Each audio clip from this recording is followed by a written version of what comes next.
बिस्मिल्लाहिर्रहमानिर्रहीम।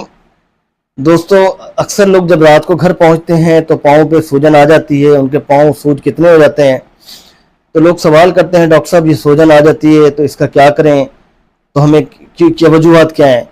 तो मेरा उन सवाल है उन लोगों से कि इतनी जल्दी से इसको रूल आउट नहीं किया जा सकता कि आपकी सूजन क्यों आ रही है। मुख्तलिफ वजूहात हैं, हम वन बाई वन डिस्कस करेंगे। पहले तो उस पेशेंट का लाइफ स्टाइल देखना है कि वो जो काम कर रहे हैं सारा दिन, क्या उनकी जो है काम जो खड़े होके वो काम करते हैं, सारा दिन वो खड़े रहते हैं, जिसे हम लॉन्ग टाइम स्टैंडिंग कहते हैं।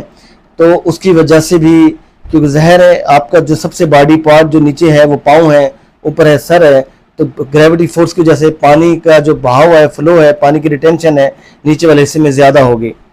तो एक वजह तो ये हो सकती है, जब आप घर पहुंचेंगे, जब आप लेटेंगे, आप बेड पे सोएंगे, तो उसके बाद जब सुबह उठेंगे तो ये स्वेलिंग ख़त्म हो जाएगी।